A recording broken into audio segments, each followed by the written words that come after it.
वक्रतुंड महाकाय सूर्यकोटी समप्रभ निर्विघ्नं कुरु मे देव सर्वकार्येषु सर्वदा. गुरुर्ब्रह्मा गुरुर्विष्णू गुरुर्देवो महेश्वरः. गुरुः साक्षात् परब्रह्म तस्मै श्री गुरुवे नमः. कृष्णाय वासुदेवाय हरये परमात्मने प्रणतक्लेशनाशाय गोविंदाय नमो नमः. ओम नमो भगवते वासुदेवाय. ओम नमो नारायणाय.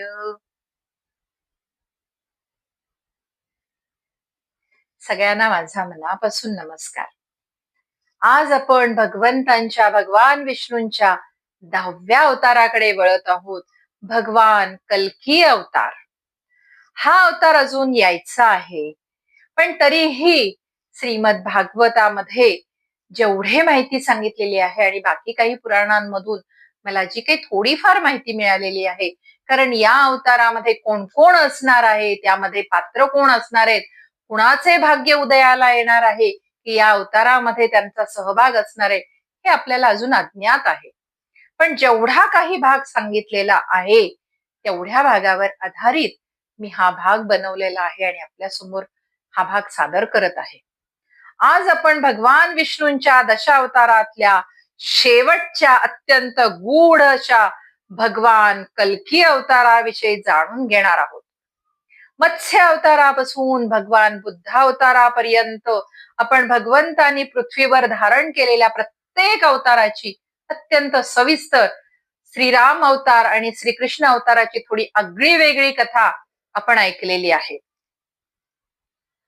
प्रत्येक अवताराचं आपल्याला मी सांगितल्याप्रमाणे प्रत्येक अवताराचं एक वेगळं उद्दिष्ट होतं, एक वेगळा अर्थ होता.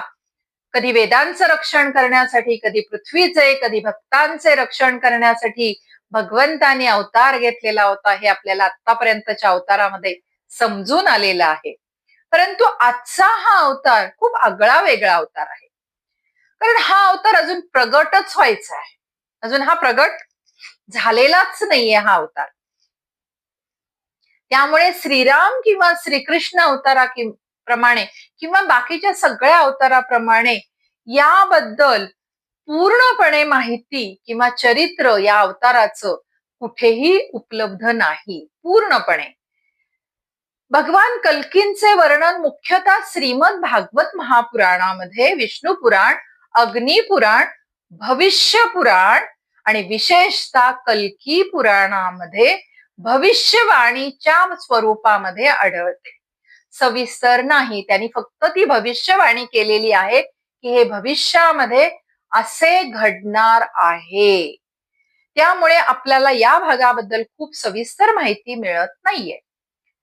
पण आज आपण जे जाणून घेणार आहोत ते घडून गेलेल्या इतिहासाचं वर्णन नाहीये. आतापर्यंत आपण काय बघितले की हे सगळे भूतकाळातलं बघितले, इतिहासामध्ये जे झाल्या गोष्टी त्या गोष्टी आपण समजून घेतल्या. पण आता आपण जे बघणार आहोत ते भविष्य काळातलं आहे, भूतकाळातलं नाहीये. भविष्य काळामध्ये काय होऊ शकणार, काय होणार आहे हे आपण बघणार आहोत. त्याचबरोबर त्या भविष्यवाण्यांमधील आध्यात्मिक अर्थ आणि आपल्या जीवनासाठी त्यातून मिळणारा बोध आपण थोडासा जाणून घेण्याचा प्रयत्न करणार आहोत.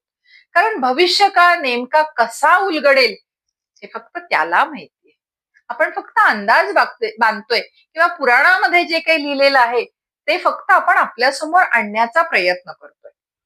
पण त्या भविष्यवाणीमध्ये आपल्याला वर्तमानामध्ये आत्ता कसे जगावे याचा मार्ग मात्र थोडाफार प्रमाणामध्ये पुराणांनी आपल्यासाठी दिलेला आहे. म्हणून त्या मार्गानुसार आपण थोडस चालायचा प्रयत्न करायचा आहे. भगवान कल्कींचा अवतार समजून घेण्यापूर्वी आपण आपल्यासाठी एक महत्वाचा प्रश्न, भगवानांना पुन्हा अवतार घेण्याची गरजच का असेल, या प्रश्नाचे उत्तर म्हणजे आता भगवंतांना कल्की अवतार घेण्याची का गरज आहे. आतापर्यंत आपण भूतकाळामध्ये जेवढ्या काही बघितल्या, इतिहासामध्ये ज्या बघितल्या, तर अनेक राक्षसांचा वध वगैरे करण्यासाठी.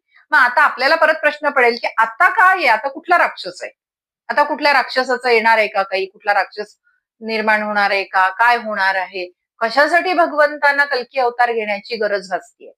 तर या प्रश्नाचे उत्तर आपल्याला समजून घेण्यासाठी थोडासा अवघड आहे हा भाग. म्हणजे मला पण हा शोधताना आणि लिहिताना मला पण जरा पहिल्यांदा थोडासा डोक्यावरून गेला, मग हळूहळू थोडासा समजला, पूर्ण मला समजलेला नाहीये.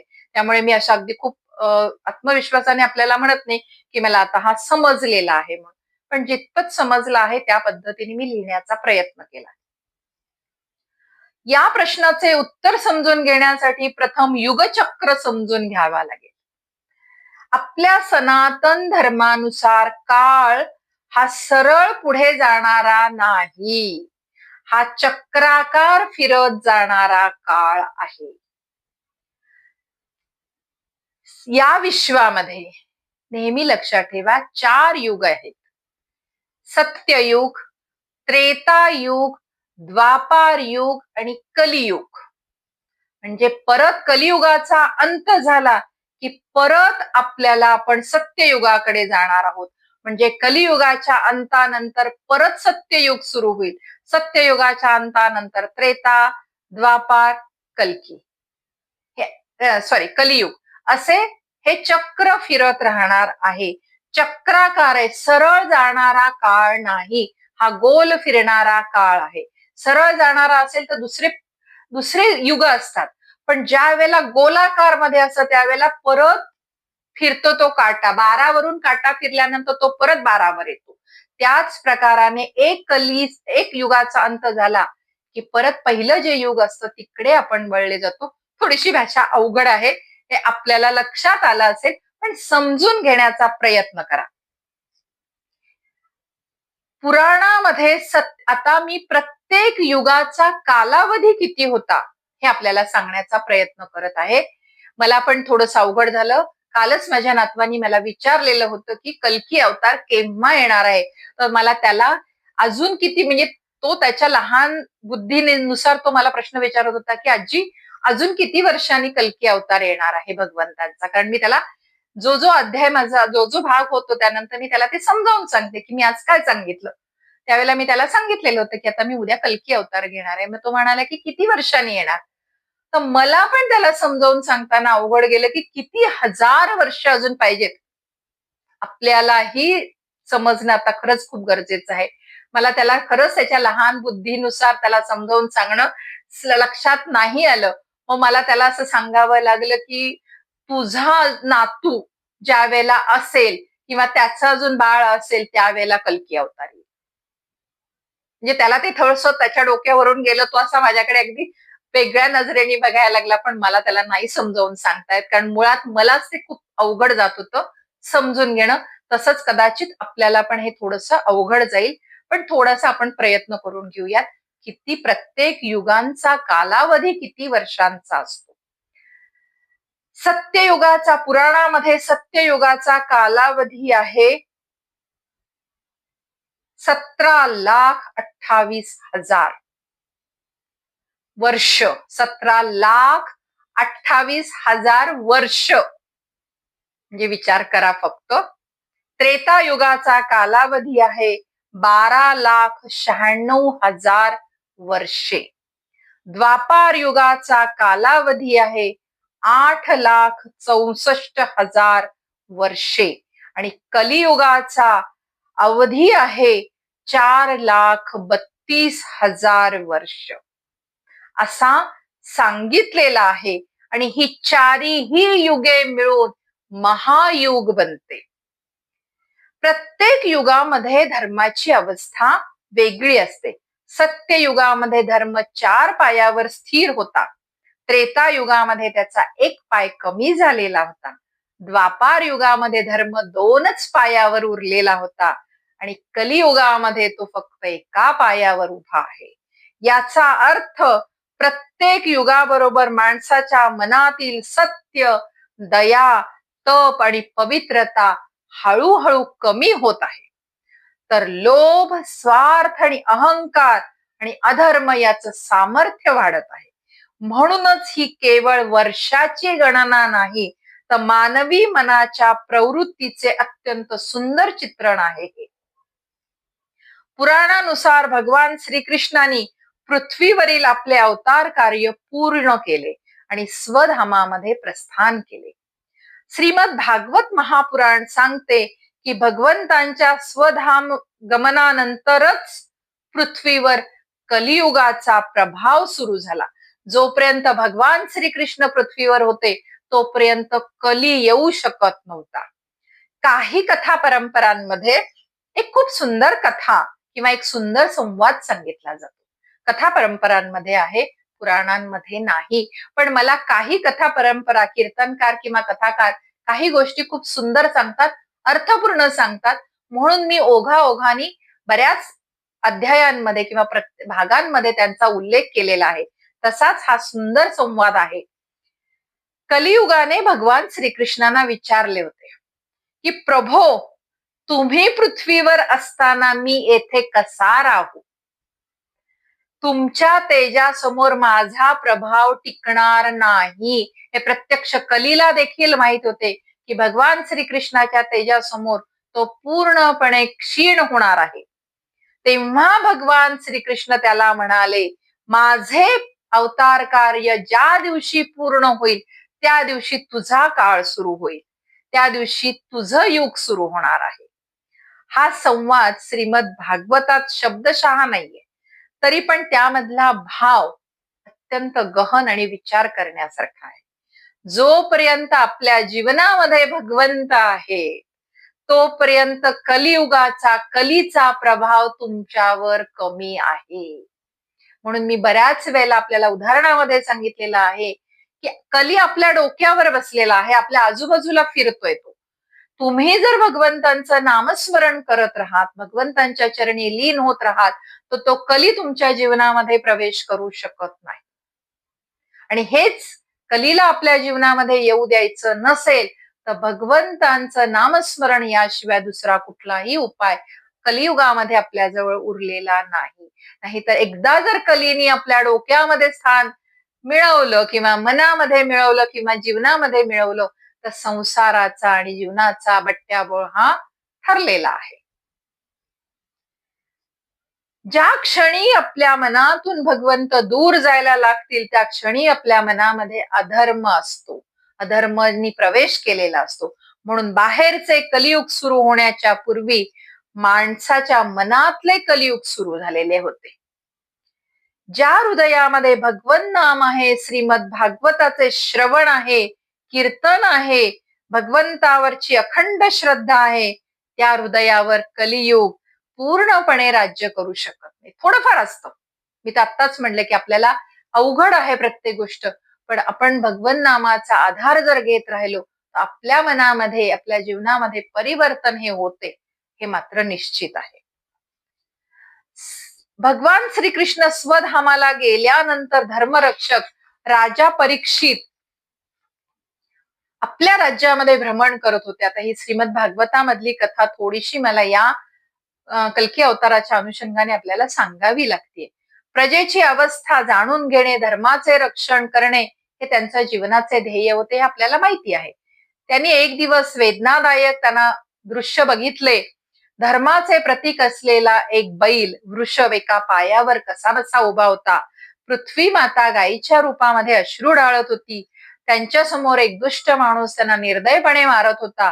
ते दृश्य पाहताच राजा परीक्षितांचा संताप अनावर झाला आणि त्यांनी आपले धनुष्य उचलून त्याला मारायचे ठरवले. कठोर आवाजामध्ये त्यांनी त्याला विचारले की तू कोण आहेस? धर्माचा आणि पृथ्वी मातेचा तू असा छळ करण्याचे धाडस तू माझ्या राज्यामध्ये करू कसा शकलास? ते शब्द ऐकताच तो मनुष्य थरथर कापायला लागला आणि तो दुसरा तिसरा कोणी नसून प्रत्यक्ष कलियुग होते ते. राजा परीक्षिताचे तेज बघून कलियुग घाबरले, भयभीत झाले, कारण त्याच्या समोर धर्मसंरक्षक राजा उभा असल्याची त्याला जाणीव झाली. त्यांनी आपले राजचिन्ह, दुष्ट रूप आणि गर्व सगळं काही सोडून दिले.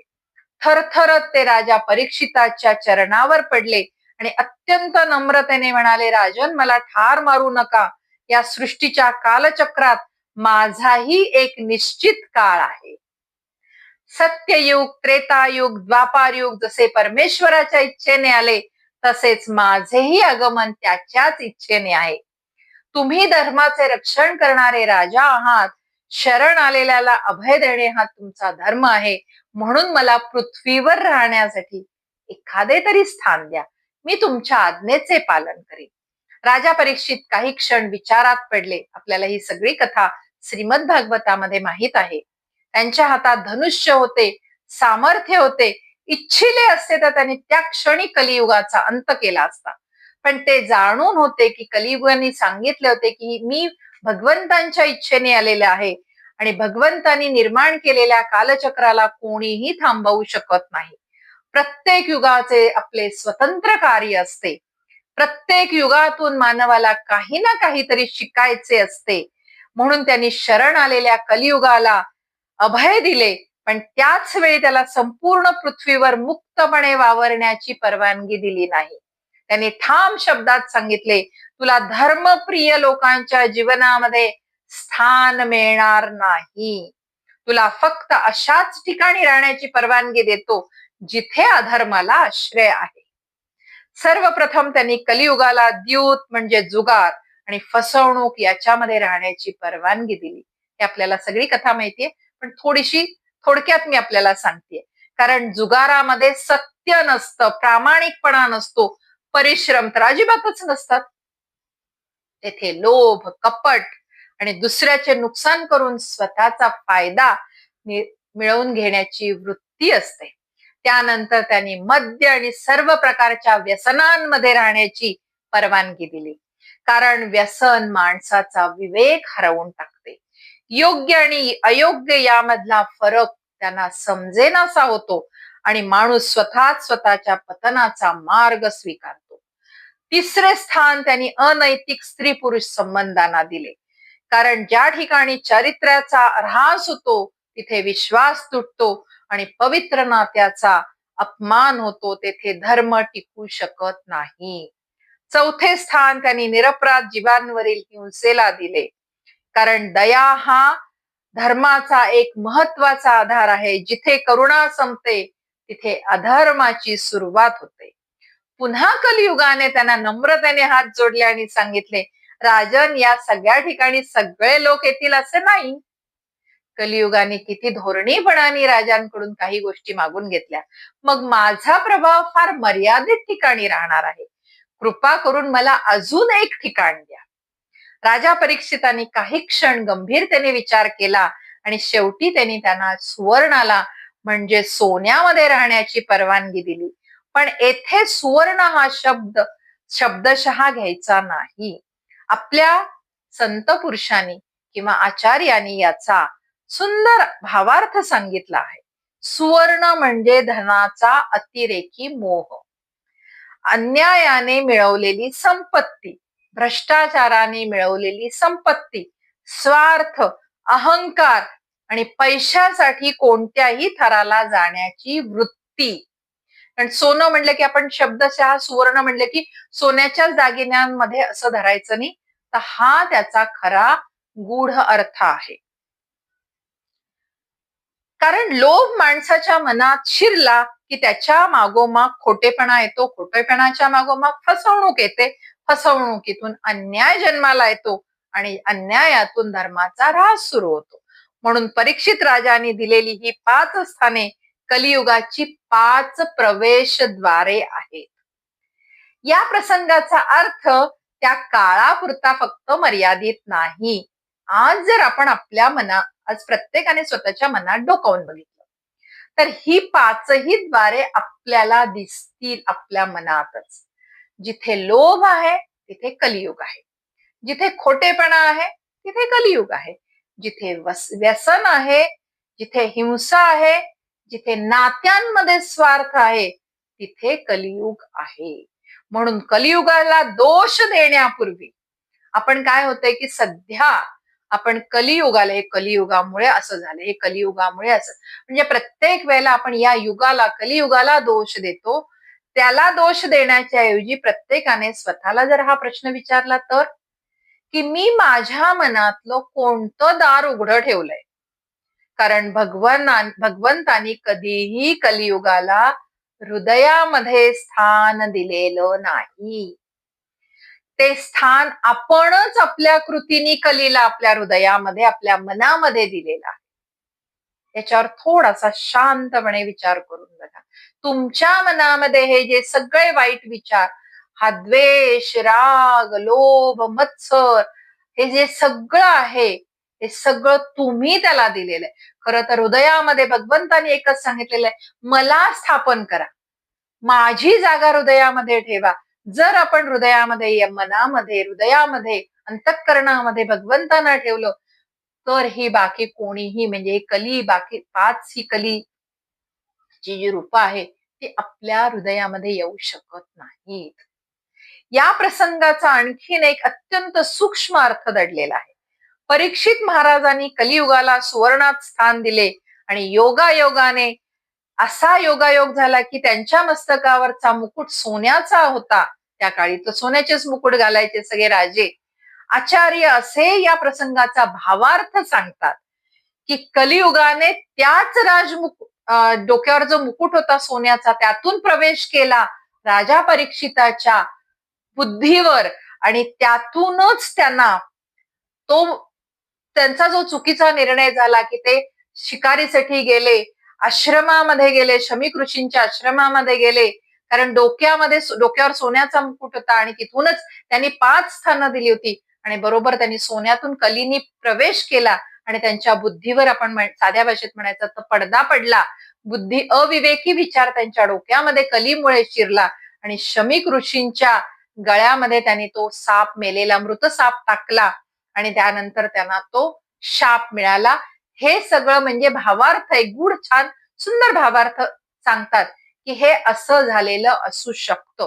कारण राजा परीक्षितासारखा धर्मरक्षणासाठी जन्मलेला जो राजा आहे त्याच्याकडून ही चूक घडणे कधीही शक्य नव्हते, पण त्यांच्या हातून चूक झाली कारण त्यांच्या डोक्यावरच्या सोन्यातून कली त्यांच्या बुद्धीमध्ये शिरला.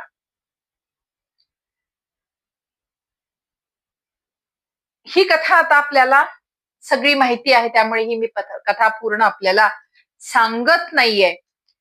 राजा परीक्षितांनी नंतर आपली चूक मान्य केली आणि त्यांच्या पण लक्षात आले की त्यावेळेला कलीने आपल्या बुद्धीवर, आपल्या मनामध्ये प्रवेश केलेला होता आणि त्यामुळे आपले पण एवढे सामर्थ्यवान असूनही आपल्याकडून अशी चूक घडली आणि त्या चुकीमुळे आपल्याला 7 दिवसांनी सर्पदंशाने मृत्यू होणार हा शाप मिळालेला होता. त्यानंतर राजा परीक्षितांनी ताबडतोब आपले राज्य, आपला पुत्र जनमेजय याच्याकडे सोपवले. राजमुकुट, सिंहासन, वैभव, संपत्ती आणि सत्ता याचा एका क्षणामध्ये त्यांनी त्याग केला. आता उरले होते त्यांच्याकडे फक्त 7 दिवस. त्या 7 दिवसामध्ये त्यांनी मृत्यूची भीती न बाळगता आत्मकल्याणाचा मार्ग स्वीकारला. ते गंगेच्या पवित्र तीरावर आले आणि त्यांनी प्रयोपवेशनाचा संकल्प त्यांनी केला. आता उरलेले आयुष्य मी फक्त भगवंतांच्या स्मरणामध्ये व्यतीत करणार आहे असा त्यांनी दृढ निश्चय केला. त्यांच्या या निर्णयाची वार्ता सगळ्या दिशांना पसरली. पृथ्वीवरील अनेक ऋषी, मुनी, तपस्वी, ब्रह्मवेत्ते गंगेच्या तीरावर एकत्र जमायला लागले, कारण एका धर्मनिष्ठ राजाने मृत्यूला घाबरण्याच्या ऐवजी त्याचे स्वागत करून परमसत्य जाणून घेण्याचा मार्ग निवडलेला होता. अशा वेळी भगवान वेदव्यासांचे पुत्र ब्रह्मज्ञानी श्री शुकदेवजी महाराज आले. त्यांचे तेज बघून सर्व ऋषी आदराने उभे राहिले. राजा परीक्षितांनी त्यांच्या चरणी नम्रपणे मस्तक ठेवले आणि अत्यंत विनयाने विचारले, गुरुदेव, ज्याच्या आयुष्यात फक्त 7 दिवस उरले आहेत अशा मनुष्याने काय करावे, कशाचे श्रवण करावे, कोणाचे स्मरण करावे आणि कोणत्या मार्गाने चालावे जेणेकरून त्यांचे जीवन धन्य होईल. आणि या एका प्रश्नातूनच श्रीमद भागवत महापुराणाच्या अमृतमय कथेला प्रारंभ झालेला होता. 7 दिवस अखंड भगवन नामाच्या लीलांचे, भक्तीचे आणि धर्माचे जे अमृत शुकदेव महाराजांनी राजा परीक्षिताला पाजले, तेच पुढे जगाच्या कल्याणासाठी, संपूर्ण जगासाठी श्रीमद भागवत महापुराण म्हणून अमर झाले, ज्याचं श्रवण आपण अधिक महिन्यामध्ये केलेलं आहे. या संपूर्ण प्रसंगामध्ये एक विलक्षण योगायोग दडलेला आहे. भगवान श्रीकृष्णाच्या स्वधाम गमनानंतर ज्यांच्या काळात कलियुगाचा प्रारंभ झाला त्याच राजा परीक्षितांना पुढे श्री शुकदेव महाराजांकडून कलियुगाच्या शेवटी प्रगट होणाऱ्या भगवान कल्की अवताराची भविष्यवाणी ऐकण्याचे भाग्य मिळाले. जणू एका युगाच्या प्रारंभाचा साक्षीदार असलेल्या राजालाच त्या युगाच्या समाप्तीचेही रहस्य भगवंतानी ऐकवले. याच ठिकाणांपासून भगवान कल्की अवताराच्या दिव्य भविष्यवाणीची सुरुवात झाली. ती दिव्य भविष्यवाणी आता मी आपल्याला पुढे सांगणार आहे. राजा परीक्षिताचा प्रश्न शुकदेव महाराज ऐकून शुकदेव महाराज अत्यंत प्रसन्न झाले. ते म्हणाले, राजन, तू विचारलेला प्रश्न फक्त तुझ्यासाठी नाही, जन्माला आलेल्या प्रत्येक जीवाला एक दिवस मृत्यू अटळ आहे. म्हणून शेवटच्या क्षणी मनुष्याने कोणाचे स्मरण करावे, कसे जगावे, परमेश्वराची कृपा कशी मिळवावी, हा प्रश्न संपूर्ण मानव जातीसाठी मार्गदर्शक आहे. त्यानंतर त्यांनी 7 दिवस अखंड श्रीमद भागवत महापुराणाचे अमृतमय कथन केले. त्या दिव्य कथेमध्ये सृष्टीची उत्पत्ती, भगवंतांचे विविध अवतार, भक्तांच्या अद्भुत कथा, धर्माचे तत्वज्ञान आणि कलियुगाचे स्वरूप सविस्तरपणे वर्णन आले. याच 12 स्कंधात कलियुगाच्या शेवटच्या काळाचे वर्णन आहे. ते वर्णन करताना शुकदेव महाराजांनी भगवान कल्की अवताराची भविष्यवाणी केलेली आहे. शुकदेव महाराज आता आपल्याला सांगतायत 12 स्कंधामध्ये आपल्याला याबद्दल माहिती आहे. श्री शुकदेव महाराज म्हणाले, राजन, जसे कलियुग पुढे सरकत जाईल तसे तसे धर्माचा ऱ्हास होत जाणार आहे. सत्य, दया, पवित्रता, क्षमा आणि तप यासारख्या धर्मांचे आधारस्तंभ दुर्बल होत जाणार आहेत. माणसाचे आयुष्य कमी होणार आहे, शक्ती कमी होणार आहे, स्मरण शक्ती कमी होणार आहे. हे तर आपण बघतो. मी तर नेहमी म्हणते की मला विसरायला लावायला लागले. या रूम मधून त्या रूम मध्ये काय बोलायचे बोलेपर्यंत, मुलाला सुनेला काय सांगायचे सांगेपर्यंत मी विसरून गेलेली असते. इतकी स्मरणशक्ती वयाच्या 62व्या वर्षी कमी झालेली आहे. मन अधिक चंचल होईल, धनाला सर्वश्रेष्ठ मानले जाईल, चारित्र्यापेक्षा वैभवाला महत्व राहील, न्यायापेक्षा स्वार्थ मोठा वाटायला लागेल. अनेक राजे प्रजाच्या कल्याणासाठी नाही तर स्वतःच्या सुखासाठी राज्य करतील. धर्माचे नाव घेतले जाईल, पण धर्माचे आचरण करणारे अत्यंत थोडे उरतील. हे वर्णन केवळ भय निर्माण करण्यासाठी नाही केलेलं, तर प्रत्येक युगाची काही लक्षणं असतात आणि त्या लक्षणातून भगवंत आपल्याला सावध करत असतात. खरे पाहिले तर हा अर्थ आहे. आपण लगेच घाबरून जाऊन आता हे सगळं असं होणार आहे, मग आपलं कसं होणार, आपलं तर मुळात संपलेलंच आहे आयुष्य, पण आपल्या मुलाबाळांचं नातवंडांचं कसं होईल ही आपल्याला मनात भीती वाटायला लागते. तर आपण आपल्या पुढच्या पिढीला काही उपदेश करू शकतो आणि त्यांना सावध करू शकतो की पुढे तुम्ही असा मार्गावर चालत राहा की ज्यामुळे तुम्हाला कलियुगाचा त्रास कमी होईल. अशा वेळी राजा परीक्षितांनी अत्यंत उत्सुकतेने विचारले, गुरुदेव, जर अधर्म इतका वाढणार असेल तर सज्जन लोकांचे रक्षण कोण करणार आहे? धर्माचा पूर्णपणे नाश होणार आहे का? त्यावेळेला शुकदेव महाराज स्मितहास्य करत म्हणाले होते, राजन, धर्म कधीही पूर्णपणे नष्ट होत नसतो. तो काही काळ झाकोळला जातो, अंधारल्यासारखा होतो, पण भगवान योग्य वेळी त्याची पुन्हा स्थापना करतात. जेव्हा धर्म मर्यादा ओलांडेल तेव्हा भगवान विष्णू स्वतः कल्की या दिव्य स्वरूपामध्ये पृथ्वीवर कलियुगामध्ये अवतार घेणार आहेत. श्रीमद भागवत महापुराण आणि विष्णू पुराणामध्ये सांगितले आहे की भगवंतांचा हा अवतार शंभल नावाच्या स्थानी होणार आहे. त्यांच्या पित्याचे नाव विष्णुयश आणि आईचे नाव सुमती असेल. हे दोघेही वेदज्ञ, धर्मनिष्ठ आणि भगवत भक्त ब्राह्मण असणार आहेत. भगवंतांचा अवतार नेहमी अशा घरात होतो. आपण आतापर्यंत बघितलं पाहिजे, सगळे अवतार आपण जर नीट बघितले, भगवंतांचा अवतार नेहमी अशा घरात होतो जिथे सत्य, संस्कार, श्रद्धा आणि भगवंतावरचा अखंड विश्वास असतो. श्रीरामांचा जन्म दशरथांच्या कुलात झाला.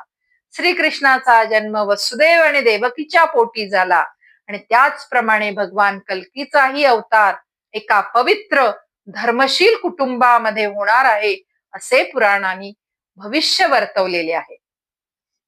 शंभल या नावाचाही, या शंभल जे गाव आहे या गावाच्या नावाचाही अर्थ खूप सुंदर आहे.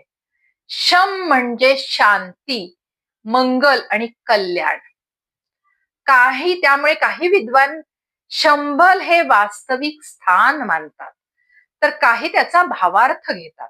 मात्र कोणताही अर्थ स्वीकारला तरीही संदेश एकच आहे.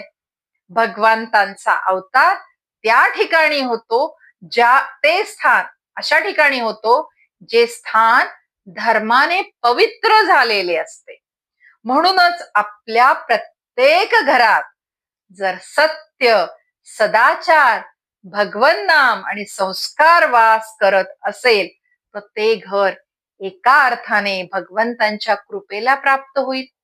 कदाचित उद्याच्या भगवंतांच्या लीलांमध्ये आपल्याला स्थान मिळेल, आपल्या घराला, आपल्या वंशजांना स्थान मिळेल.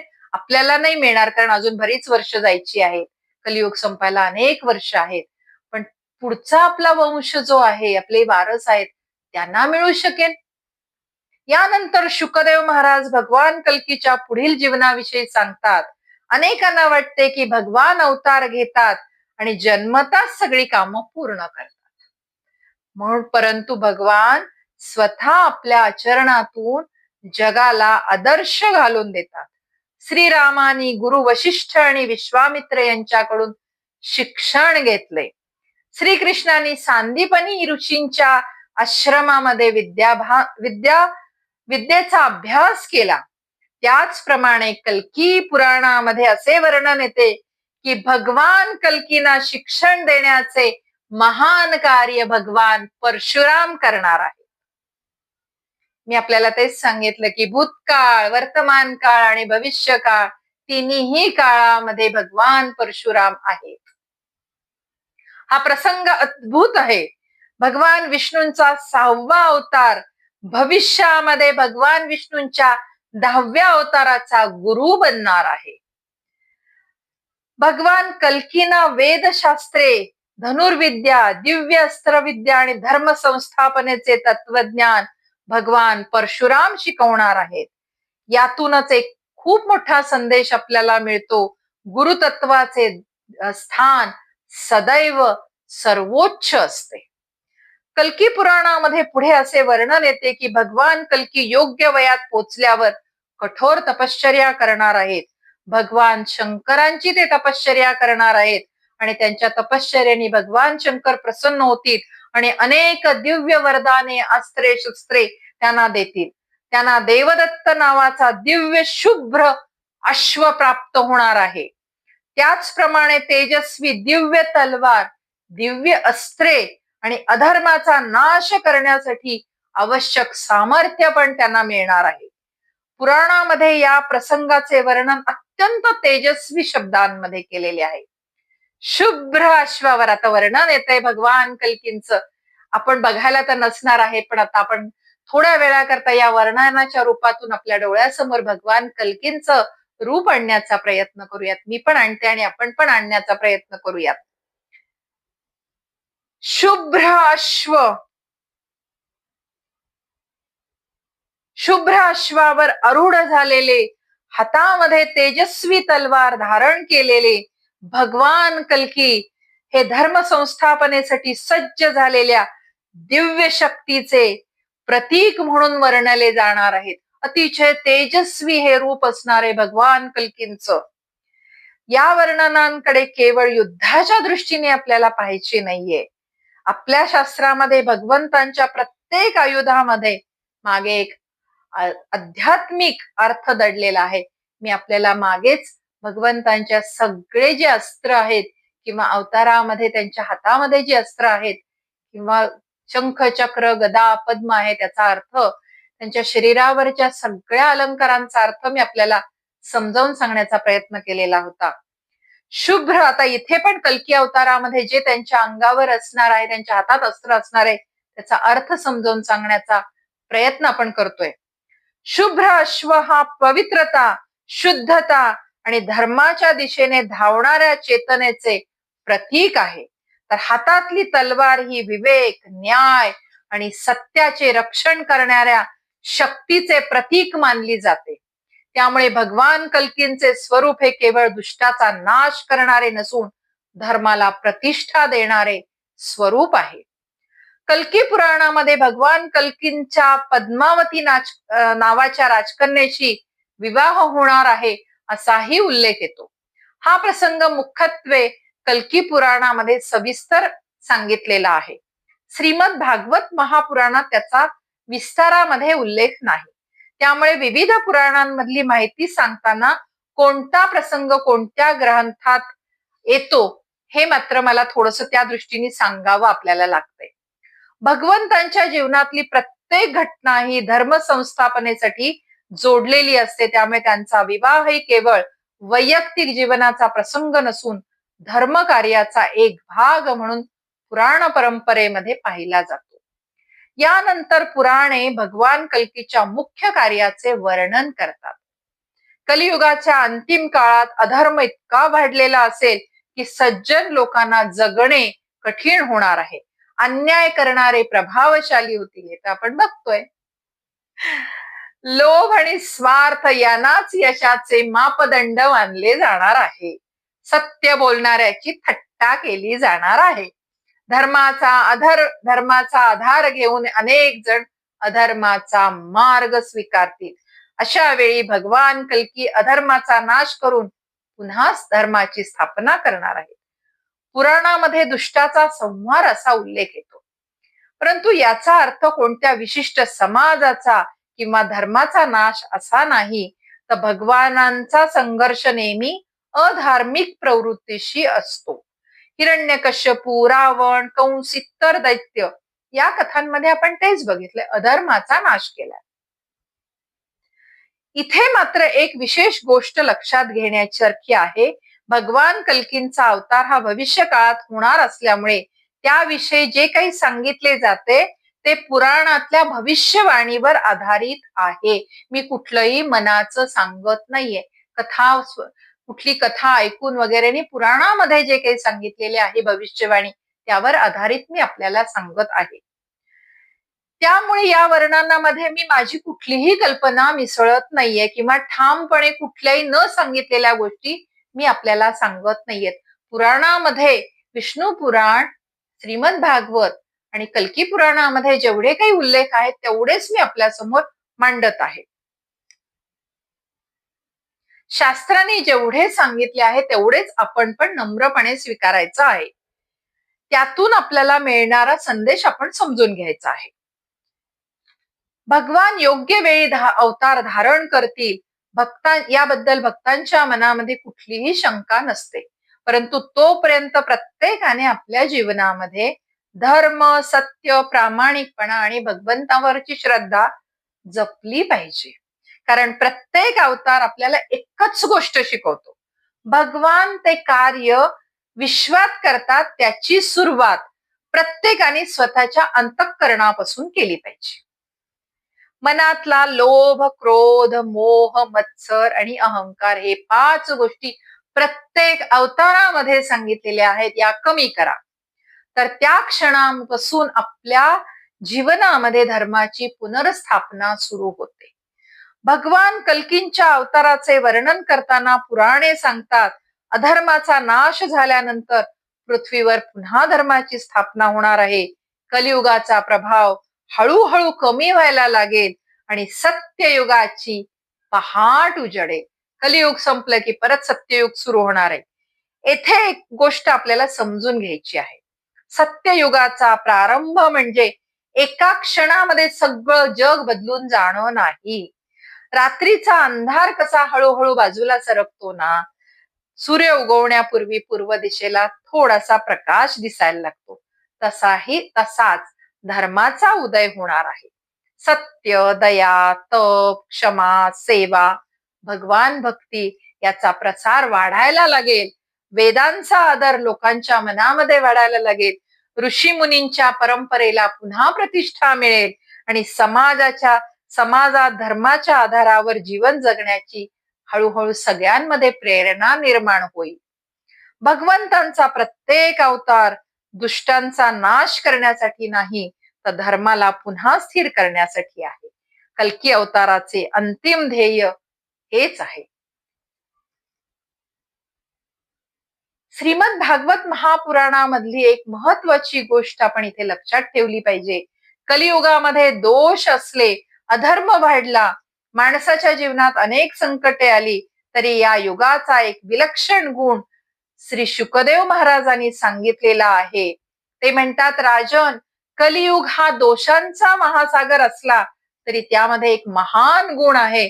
तो केवळ कलियुगामध्ये श्रीकृष्णाच्या नामस्मरणाने आणि नामसंकीर्तनाने मनुष्य सगळ्या बंधनातून मुक्त होणार आहे आणि मुक्त होऊन तो भगवंतांचे परमधाम प्राप्त करू शकतो. सत्ययुगामध्ये कठोर तपश्चर्या करावी लागत होती, त्रेतायुगामध्ये यज्ञ करावे लागत होते, द्वापार युगामध्ये विस्तृत पूजाविधी आणि उपासना होती, पण कलियुगामध्ये फक्त भगवंतांचं नामस्मरण आणि भक्ती हा अत्यंत सुलभ मार्ग आहे. भगवान नाम, सत्संग, श्रीमद भागवताचे श्रवण किंवा कीर्तन, संतांचा सहवास, निष्काम सेवा आणि प्रामाणिकपणे केलेली भक्ती या साधनांनी देखील आपल्याला परमेश्वर प्राप्ती होऊ शकते. आज आपण आपल्या आजूबाजूला बघतो तेव्हा विज्ञानाने खूप प्रगती केलेली हे आपल्याला माहिती आहे. तंत्रज्ञानाने सगळं जग जवळ आलेलं आहे. जगाच्या पाठीवरचे तिकडचे लोक आपल्या जवळ, आपण त्यांच्या जवळ गेलेले आहोत. माणसांच्याकडे पूर्वीपेक्षा अनेक सुविधा आलेल्या आहेत, पण त्याच वेळी माणसाच्या मनाची अस्वस्थता, स्वार्थ, स्पर्धा, ताण आणि असमाधान तेवढ्याच पटीने वाढलेलं आहे. म्हणून पुराणाने सांगितलेली कलियुगाची लक्षणं ऐकताना निराश नाही व्हायचे आपल्याला, उलट ती आपल्याला सावध करणारी लक्षणं आहेत. भगवंतानी भविष्य सांगितले ते आपल्याला घाबरवण्यासाठी नाही, तर आपल्याला योग्य मार्गावर नेण्यासाठी सांगितले. म्हणून भगवान कल्की अवताराचा सगळ्यात मोठा संदेश हा आहे की भगवंताच्या आगमनाची वाट बघत बसायची नाहीये आपल्याला. आपल्या जीवनामध्ये आपण सत्य, प्रामाणिकपणा, दया, संयम, सेवा आणि भगवन नाम यांना स्थान द्यायचे आहे. तर आपल्या अंतःकरणातला जो कली आहे किंवा जे कलियुग शिरलेला आहे आपल्या अंतःकरणामध्ये, त्याचे प्रमाण कमी व्हायला लागते. प्रत्येकाने जर आपल्या घरामध्ये चांगले संस्कार ठेवले, मुलांना चांगले संस्कार दिले, पुढच्या पिढीला चांगल्या शिकवण दिल्या, वडीलधाऱ्यांचा आदर केला, प्रामाणिकपणे आपले सगळं कर्तव्य पार पाडले आणि भगवंतावर निस्सीम श्रद्धा ठेवली, तर धर्माची स्थापना आपल्याच घरातून सुरू होईल ना. कारण भगवंतांचा प्रत्येक अवतार प्रथम माणसाच्या अंतःकरणात जागा करतो आणि त्यानंतर परिवर्तन समाजामध्ये करतो. आज आपण भगवान विष्णूंच्या 10ही अवताराचा प्रवास इथेच पूर्ण केलेला आहे. मत्स्य अवताराने ज्ञान रक्षणाचा संदेश दिला, कूर्म अवताराने संकटात स्थिर राहण्याचा प्रेरणा दिली, वराह अवताराने पृथ्वीचे रक्षण केले, नरसिंह अवताराने भक्तवत्सलतेचा आदर्श ठेवला, वामन अवताराने अहंकार नाश केला, परशुराम अवताराने अन्यायाविरुद्ध उभे राहण्याचे धैर्य दिले, श्रीरामाने मर्यादा पुरुषोत्तम म्हणून जीवन जगण्याचा आदर्श आपल्याला घालून दिला, श्रीकृष्णाने भक्तियोग, कर्मयोग आणि प्रेमाचा संदेश दिला, भगवान बुद्धांनी करुणा, दया आणि अहिंसेचा मार्ग दाखवला आणि भगवान कल्कीच्या भविष्यवाणीतून आपल्याला हा विश्वास मिळालेला आहे की धर्म कधीही नष्ट होत नाही. योग्य वेळी भगवान स्वतः त्याची स्थापना परत करतात. आज आपण भगवंतांचे दशावतार इथेच संपवत आहोत. आपण एक छोटासा संकल्प मी आणि आपण मिळून करूयात, कारण हा प्रवास आपण मिळून केलेला आहे. आपण इतक्या दिवसाचा हा प्रवास करत आहोत. आपल्या एकमेकाच्या साथीने हा सुंदर प्रवास आज इथे संपत आहे. तर आपण एक सुंदर संकल्प करूयात. आपण भगवंतांना म्हणूयात, हे भगवान श्री विष्णू, भगवान कल्कींचा अवतार कधी येईल आम्हाला माहित नाही, पण आमच्या मनामध्ये लोभ, क्रोध, मोह, मत्सर, अहंकार आणि अधर्म याचा अंत आजपासूनच होऊ दे, या क्षणापासून होऊ दे. आमच्या जीवनामध्ये सत्य, दया, सेवा, संयम, सदाचार आणि भगवन नामाचा प्रकाश सदैव राहू दे. आमचे अंतःकरण धर्मासाठी पात्र बनू दे.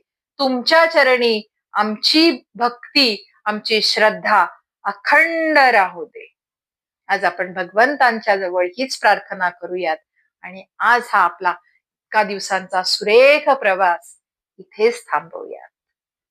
आता पुढे ज्या वेळेला आपण नवीन कुठला भाग किंवा विषय घेऊन भेटूयात, तोपर्यंत मात्र आपण अखंड भगवन नामाचे, भगवान विष्णूंचे ध्यान करत राहूयात आणि भगवन नामांचा, जसा कल्की अवतारामध्ये सांगितलेला आहे की कल्कीचा प्रभाव कमी करण्यासाठी आपल्याला भगवंतांचे नामस्मरण अखंड करत राहायचे आहे. तर माझी आपल्याला सगळ्यांना नम्रपणे विनंती आहे, जितके होता होईल तेवढे आपण या सगळ्या दुर्गुणांपासून, या सगळ्या कलीपासून दूर राहण्याचा प्रयत्न करूयात, अंशतः प्रयत्न करूत आपण, आणि भगवन नामांचा अखंड जप करत राहूयात. यानंतर मात्र मला खरंच आज्ञा द्या.